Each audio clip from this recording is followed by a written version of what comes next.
کہانی کا عنوان ہے افطار سے پہلے گرنے والے آنسو۔ رمضان کی وہ شام عجیب سی خاموشی اپنے اندر سمیٹے ہوئے تھی۔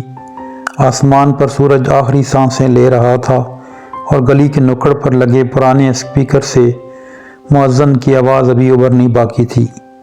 شہر کے اس حصے میں افطار کے لمحوں سے پہلے ایک خاص سی سنجیدگی اتر آتی تھی، جیسے ہر دل اپنے اندر جھانکنے لگتا ہو۔ اسی خاموشی میں عارف اپنے چھوٹے سے کمرے میں بیٹھا تھا۔ دیوار پر لٹکی گھڑی کی سوئیاں جیسے جان بوجھ کر آہستہ چل رہی تھیں۔ عارف کی عمر 35 برس کے لگ بھگ تھی، مگر آنکھوں میں تھکن ایسے بسی تھی جیسے برسوں کی مسافت ایک ہی دن میں طے کر لی ہو۔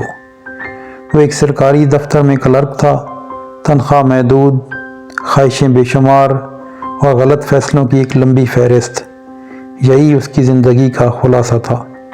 کبھی وہ بھی نماز کا پابند تھا، روزے رکھتا، قرآن مجید کی تلاوت کرتا، مگر وقت کے ساتھ ساتھ دنیا کی دوڑ نے اس کی ترجیحات بدل دی تھیں۔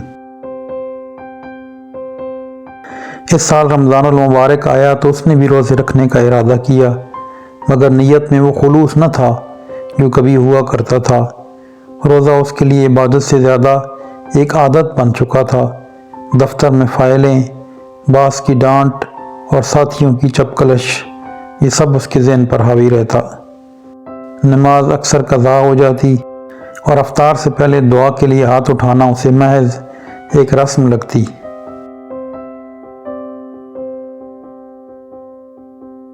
اس دن بھی وہ معمول کے مطابق دفتر سے لوٹا۔ جیب میں تنخواہ کے چند نوٹ تھے، جن میں سے آدھے پہلے ہی قرض اتارنے کا وعدہ بن چکے تھے۔ گھر میں کوئی خاص افطاری کا اہتمام نہ تھا۔ چند کھجوریں، ایک گلاس پانی اور پڑوس کی مسجد سے آنے والی اذان کا انتظار۔ اس کی بیوی مریم خاموشی سے کچن میں کام کر رہی تھی۔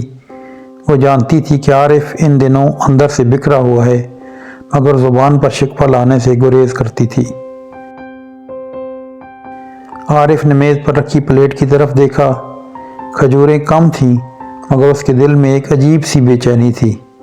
اس نے گھڑی دیکھی، ابھی 5 منٹ باقی تھے۔ اچانک اس کے ذہن میں پچھلے چند سال فلم کی طرح چلنے لگے۔ وہ جھوٹ جو اس نے ایک فائل میں بولے تھے، وہ رشوت جو اس نے مجبوری کے نام پر لی تھی، وہ نمازیں جو اس نے سستی کے باعث چھوڑ دی تھیں۔ اسی لمحے دروازے پر ہلکی سی دستک ہوئی۔ مریم نے جا کر دروازہ کھولا تو سامنے ایک بوڑھا فقیر کھڑا تھا، چہرے پر جھریاں، آنکھوں میں تھکن اور ہاتھ میں ایک پرانا سا تھیلا۔ اس نے دھیمی آواز میں کہا، بیٹی، افطار کا وقت ہے، اللہ کے نام پر کچھ دے دو۔ مریم نے عارف کی طرف دیکھا۔ عارف نے بے دلی سے جیب میں ہاتھ ڈالا، چند سکے نکل آئے۔ اس نے وہ فقیر کی طرف بڑھا دیے۔ فقیر نے سکے لیے، مگر جانے سے پہلے ایک لمحہ ٹھٹک گیا۔ اس نے عارف کی آنکھوں میں دیکھا اور آہستہ کہا، بیٹا، اللہ دلوں کو دیکھتا ہے، افطار سے پہلے مانگو، وہ سن لیتا ہے۔ یہ الفاظ عارف کے دل پر ہتھوڑے کی طرح لگے۔ فقیر چلا گیا، مگر اس کی باتیں کمرے میں گونجتی رہیں۔ عارف کرسی پر بیٹھ گیا، اس کے ہاتھ کانپنے لگے۔ وہ خود سے نظریں چرا رہا تھا۔ اذان میں بھی 2 منٹ باقی تھے۔ اس نے آنکھیں بند کیں۔ پہلی بار اسے احساس ہوا کہ وہ کب سے اللہ سے بات کیے بغیر جی رہا ہے۔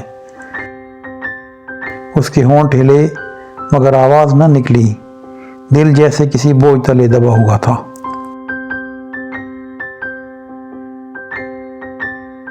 پھر اچانک ایک آنسو اس کی آنکھ سے نکل کر گال پر بہہ گیا۔ اس نے جلدی سے آنسو پونچھنا چاہا، مگر آنسوؤں کی قطار ٹوٹنے کا نام نہ لیتی تھی۔ یہ آنسو صرف آنکھوں سے نہیں، روح کی گہرائیوں سے نکل رہے تھے۔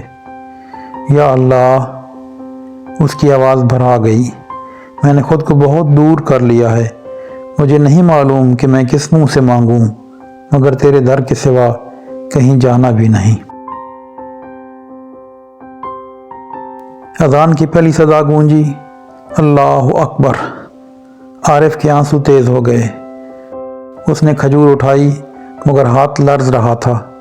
اس نے دل ہی دل میں کہا، یا اللہ، اگر یہ آنسو سچے ہیں تو مجھے بدل دے۔ اس دن افطار اس کے لیے محض روزہ کھولنا نہیں تھا، بلکہ ایک نیا آغاز تھا۔ اس نے کھجور کھائی، پانی پیا اور پہلی بار دل میں سکون اترا۔ مریم نے حیرت سے اس کی طرف دیکھا۔ اس کے چہرے پر ایک عجیب سی نرمی تھی جو اس نے برسوں بعد دیکھی تھی۔ اگلے دن عارف نے فجر کی نماز مسجد میں ادا کی۔ امام صاحب کی تلاوت سن کر اس کی آنکھیں پھر نم ہو گئیں۔ اسے لگا جیسے آیات براہ راست اس سے مخاطب ہیں۔ وہ دفتر گیا تو ایک فائل اس کے سامنے آئی جس میں معمول کے مطابق چائے پانی کی توقع تھی۔ اس نے قلم رکھا اور صاف انکار کر دیا۔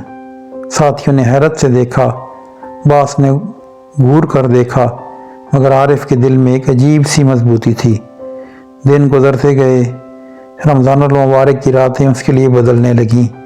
وہ عبادت کے لیے کھڑا ہوتا تو پاؤں تھک جاتے، مگر دل نہیں تھکتا تھا۔ وہی آنسو جو ایک دن افطار سے پہلے گرے تھے اب ہر دعا میں شامل ہو جاتے۔ ایک شام وہ مسجد کے صحن میں بیٹھا تھا، وہی بوڑھا فقیر سامنے سے گزرا۔ عارف نے فوراً اسے پہچان لیا۔ اس نے آگے بڑھ کر فقیر کا ہاتھ تھاما اور کہا، بابا، اس دن آپ کے الفاظ نے مجھے بدل دیا۔ فقیر مسکرایا۔ اس کی مسکراہٹ میں دنیا کی کوئی لالچ نہ تھی۔ بیٹا، میں نے کچھ نہیں کیا، اللہ نے تیرے دل کا دروازہ خود کھول دیا ہے۔ رمضان المبارک ختم ہوا، مگر عارف کی کہانی وہیں ختم نہیں ہوئی۔ اس کی زندگی میں مسائل اب بھی تھے، تنخواہ اب بھی کم تھی، مگر دل مطمئن تھا۔ وہ جان چکا تھا کہ اللہ کی رحمت صرف بڑے اعمال کی محتاج نہیں، بلکہ ایک سچے آنسو کی بھی قدر کرتی ہے۔ عید کی صبح وہ مسجد جا رہا تھا۔ راستے میں وہی گلی، وہی سپیکر، مگر دل بالکل نیا تھا۔ اس نے آسمان کی طرف دیکھا اور مسکرا دیا۔ اسے یقین تھا کہ وہ آنسو جو افطار سے پہلے گرے تھے اللہ کے ہاں ضائع نہیں گئے تھے۔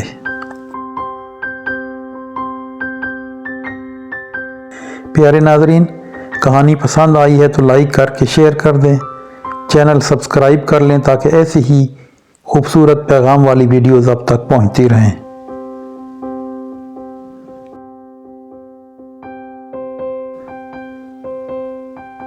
اپنا ڈھیر سارا خیال رکھیں، سلامت رہیں۔ آپ کا بہت شکریہ۔